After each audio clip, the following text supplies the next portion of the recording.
Peu à peu, l'électricité réapparaît dans ces habitations espagnoles. Nous avons la lumière. Des appartements, des rues, des places, retrouvant leur éclairage public sous les cris de joie des résidents. La fin d'un cauchemar pour des dizaines de millions d'habitants en Espagne et au Portugal. Hier, peu après-midi, une coupure massive de courant paralyse la péninsule ibérique. Plus d'électricité, donc plus de métro, d'internet ou de téléphone. Pour s'informer, les gens ont ressorti leur vieille radio à pile. De nombreuses personnes sont coincées dans des ascenseurs. Il n'y a plus de courant, on est bloqué dans l'ascenseur. Ce couple de touristes français revenait de ses courses. J'ai peur. Ça me met un petit stress si c'est coupure de courant tout le pays, ça veut dire que c'est peut-être tout le monde. Plus du tout de réseau, SOS uniquement disponible. Et donc on s'est dit, qu'est-ce qui se passe?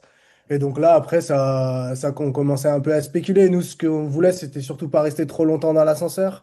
Des voisins les libéreront au bout d'une heure. Autre scène stupéfiante, avec des centaines de trains bloqués sur les voies. 35 000 voyageurs livrés à eux-mêmes, parfois sans eau et sans nourriture. Dans mon train, il y avait des enfants, des personnes âgées, très âgées.